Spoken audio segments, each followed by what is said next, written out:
السلام علیکم ورحمۃ اللہ وبرکاتہ نحمده ونصلي على رسوله الكريم اما بعد اعوذ باللہ من الشیطان الرجیم بسم اللہ الرحمن الرحیم وآتوا النساء صدقاتهن نحلة فإن طبن لكم عن شيء منه نفسا فكلوه هنيئا مريئا صدق اللہ العظیم۔ اللہ رب العزت نے ہمیں ایسا دین عطا فرمایا ہے جو ہماری زندگی کے تمام شعبوں کا احاطہ کرنے والا ہے۔ جب ہم اپنی زندگی کے شعبوں میں اللہ کے حکم کو زندہ کرتے ہیں اور آپ صلی اللہ علیہ وسلم کے سنت عمل کو زندہ کرتے ہیں، وہ شعبے باعث برکت ہو جاتے ہیں، ان کے اندر اللہ تعالیٰ آسانیاں پیدا فرما دیتے ہیں، ان سے کامیابیاں ملتی ہیں، نفع ملتے ہیں، اور آخرت کے اعتبار سے تو کامیابی یقینی ہے۔ اس شعبہ زندگی میں ایک شعبہ معاشرت کا بھی ہے جس میں نکاح بھی ہے۔ ہم اپنے نکاح کے معاملات کو اللہ کے حکم کے مطابق بنا لیں تو اللہ تعالیٰ نکاح کو آسان فرما دیں گے، نکاح میں عافیت ہوگی، برکتیں ہوں گی۔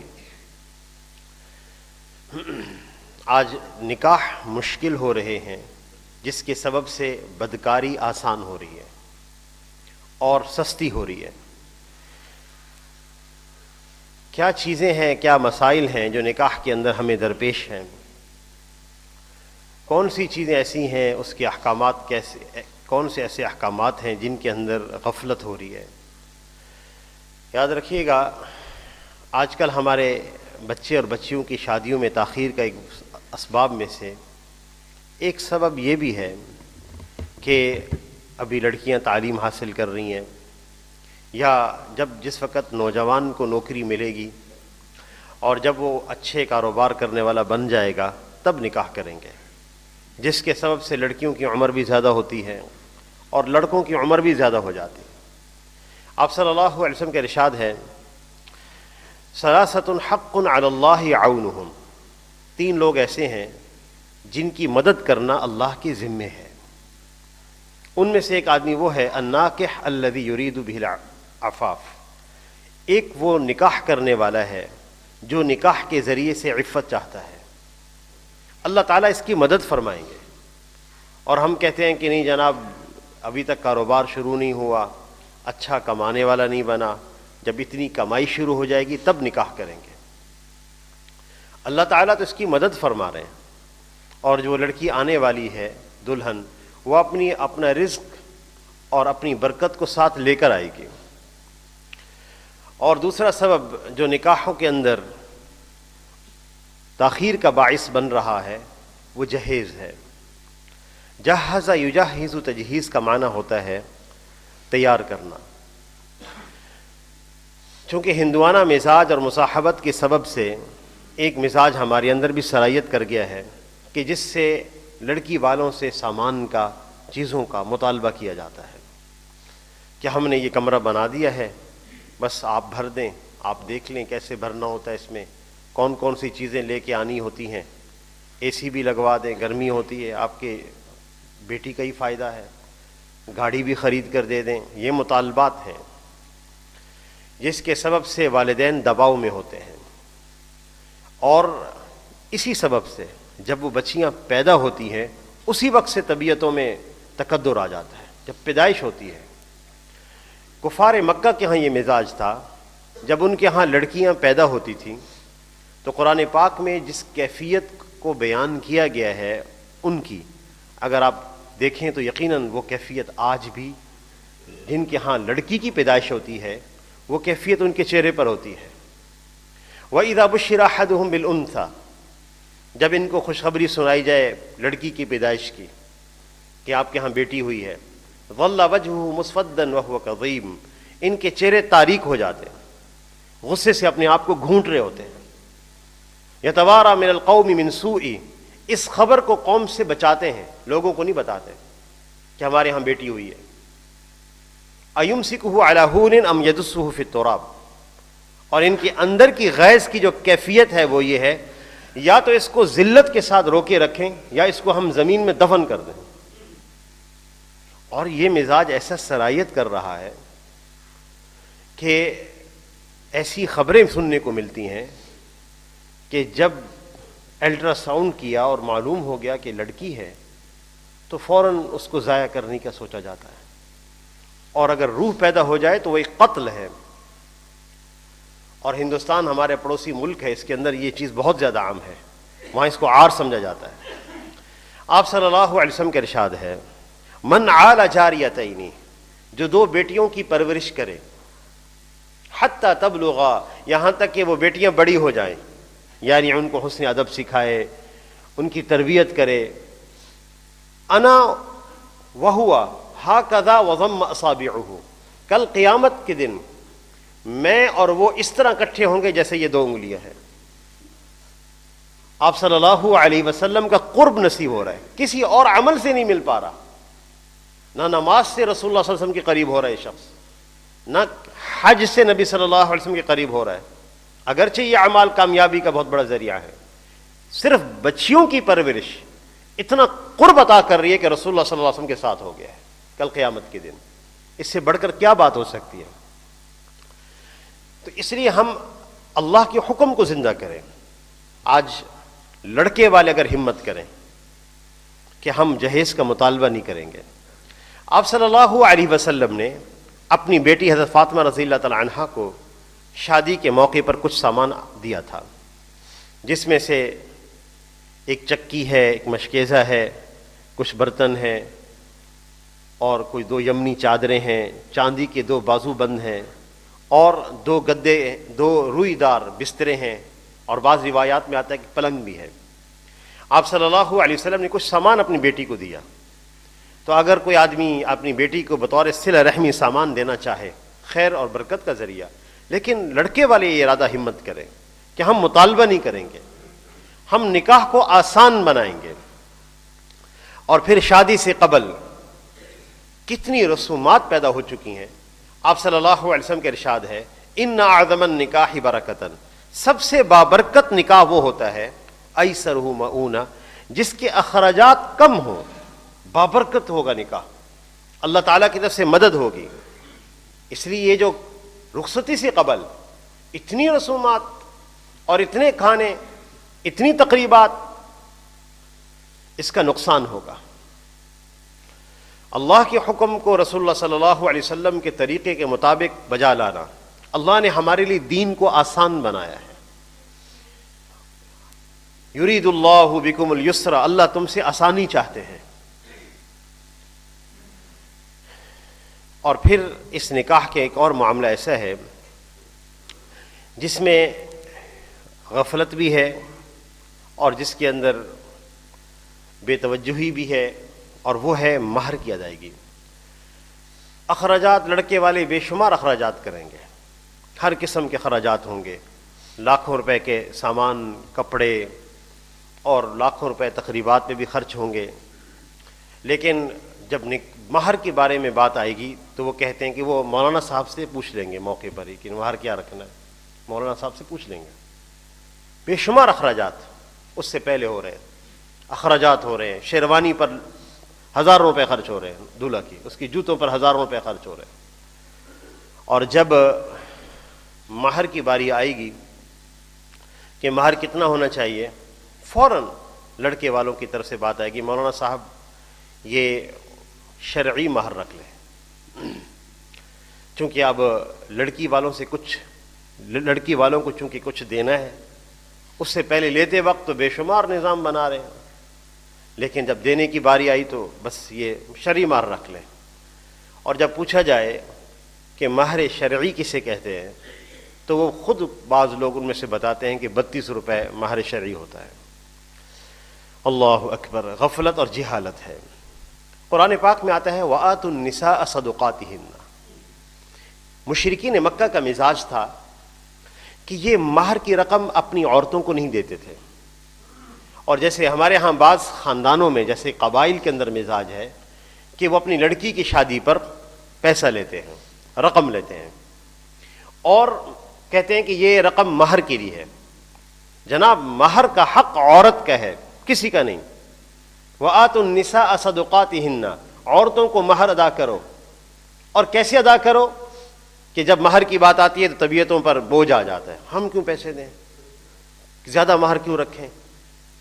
نحلہ، اپنی عورتوں کو خوش دلی سے مہر ادا کرو، قرآن پاک کا حکم ہے۔ تو مہر کتنا ہونا چاہیے اور اس کی کیا مقدار ہے؟ یہ جو لوگ کہتے ہوتے ہیں مہر شرعی اور پھر مہر فاطمی اور پھر اس کی تشریح بھی کرتے ہیں 32 روپے، یاد رکھیے گا آپ صلی اللہ علیہ وسلم کے ارشاد ہے لا مہر من اقل 10 دراہم، 10 درہم سے کم پہ مہر نہیں ہے، 10 درہم سے کم پہ مہر نہیں ہے، اور 1 درہم کا جو وزن ہے وہ 3 گرام اشاریہ 62 ملی گرام ہے۔